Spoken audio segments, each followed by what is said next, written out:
အိမ်ထောင်သက်3နှစ်ရှိပြီဖြစ်တဲ့သူ့ဇနီးဟာတနေ့ထက်တစ်နေ့ပိုပြီးထူးဆန်းလာတာကိုတွေးလိုက်ရတဲ့အတွက်အဲ့ဒီမျိုးသားဟာအတော်လေးကိုထိတ်လန့်သွားခဲ့တယ်။သူမဟာပလဲလုံးတွေကိုခဏခဏထွေးထုတ်ပြီးအိမ်နဲ့ပြန်ကျဲအောင်လှုပ်တဲ့ယုံတင်မကပဲရေတန်းကိုလည်းဘယ်တော့မှမတောက်ပါဘူး။သူမဟာဘုံမိုင်းရေကိုပဲတောက်တက်ပြီးတနေ့ကိုအနည်းဆုံးခွက်ပေါင်းရာနဲ့ချီပြီးတောက်နေခဲ့တာပါ။အစပိုင်းမှာတော့သူဟာဒါကိုတိတ်ပြီးဂယူးမဆိုင်ခဲ့ရင်မဲ့တနေ့ live လွှင့်နေတော့မှတော့ဆရာတယောက်ကသူ့စီကိုတွဲဝိုက်ပြီးဆက်သွယ်လာခဲ့ပြီးသူ့ဇနီးကိုမြေကမ်းဘေးကနေကောက်ရခဲ့တာလားလို့မေးမြန်းခဲ့ပါတယ်။အဲ့ဒီမျိုးသားဟာရင်ထိတ်သွားခဲ့ရတယ်ဘာလို့လဲဆိုတော့အဲ့ဒီဆရာပြောတာကကွက်တိမှန်နေလို့ပါပဲ။ဒါပေမဲ့သူဟာစိတ်ကိုတက်နိုင်ဆုံးထိန်းထားပြီးတော့တီးကျင်တာတွေကိုပွင့်ပွင့်လင်းလင်းပြောပြဖို့အဲ့ဒီဆရာကိုတောင်းဆိုခဲ့ပါတယ်။သူ့ဇနီးဟာနေတိုင်းရေခဏခဏချိုးနေရမယ်လို့ဆရာကတဲပဲပြောလိုက်ပြီးတွားကြည့်ရင်တဲလုံးတစ်ခုခုကိုတွေးရလိမ့်မယ်လို့ဆိုခဲ့ပါတယ်။သူဟာမြုံတဝက်နဲ့ရေချိုးကန်းတကားစီကိုရှောက်သွားခဲ့ပြီးတကယ်ပုံမှန်မဟုတ်တဲ့အရာတစ်ခုကိုတွေ့ရှိခဲ့ပါတယ်။ရေချိုးကန်းတစ်ခုလုံးမှာအစိမ်းရောင်အကြည့်ချွဲတွေနဲ့ဖုံးလွှမ်းနေပြီးလေထဲမှာလည်းပြင်းထန်တဲ့ညှိဆိုးဆိုးအနံ့တွေကပြန့်နှံ့နေခဲ့ပါတယ်။ဆရာပြောခဲ့တဲ့စကားတွေကိုသူရုတ်တရက်တတိယသွားပြီးတကယ်လို့ဆရာပြောတာဒါမှန်ခဲ့မယ်ဆိုရင်သူ့စီကိုအခုချက်ချင်းသွားရမှာဖြစ်ပါတယ်။တန်းခေါင်ကျော်သွားရင်တော့ဘယ်သူမှသူ့ကိုကယ်တင်နိုင်မှာမဟုတ်တော့ပါဘူး။သူဟာသူ့ဇနီးကိုရှင်းပြဖို့အခွင့်အရေးပေးခြင်းသေးပေမဲ့ဇနီးဖြစ်သူကတော့ဒါတွေဟာအသားအရည်အတွက်သုံးတဲ့ရှားဆောင်လက်ပတ်ကျဲတွေပါလို့လိန်ညာခဲ့ပါတယ်။ဒါပေမဲ့အဲ့ဒီမျိုးသားကတော့ဒါကိုလုံးဝမယုံကြည်ခဲ့ပါဘူး။ရှားဆောင်လက်ပတ်ကျဲက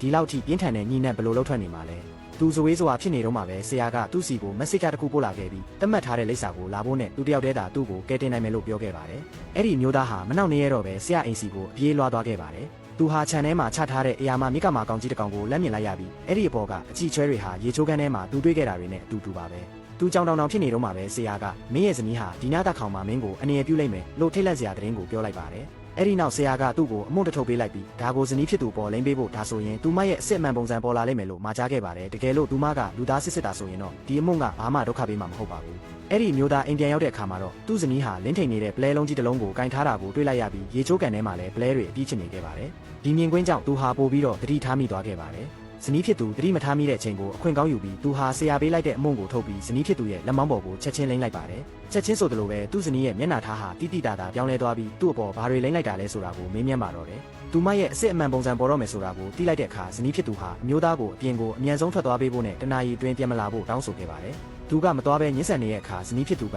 အမှန်တရားအလုံးကိုမကြခင်ပြောပြမယ်လို့ကတိပေးခဲ့တာကြောင့်သူဟာမတက်တာပဲသဘောတူခဲ့ပါတယ်။မမျှော်လင့်ပဲသူတကားဝကိုရောက်တဲ့အခါမှာတော့ဆရာနဲ့ထိတ်တိုက်တိုးပါတော့တယ်။ဖြစ်ပျက်သမျှကိုကြားသိရပြီးနောက်မှာတော့ဆရာကအဲ့ဒီမျိုးသားရဲ့ဇနီးဟာအခုအချိန်မှာသူမရဲ့အစ်အမှန်ပုံစံကိုပြသနေပြီဖြစ်ကြောင်းနဲ့ခုနကသူမပြောခဲ့တဲ့စကားတွေဟာသူ့ကိုအာယုံလွဲဖို့တာဖြစ်တယ်လို့ကောက်ချက်ချလိုက်ပါတယ်။အဲ့ဒီမျိုးသားဟာမယုံကြည်နိုင်သေးပေမဲ့ဆရာကတော့အခုတန်းခေါင်ရန်ရောက်နေပြီးဒီညမင်းရဲ့ဇနီးဟာဘာလဲဆိုတာကိုငါမင်းကိုမျက်ဝါးထင်ထင်တွေ့စေရမယ်လို့လေးလေးနက်နက်ပြောလိုက်ပါတယ်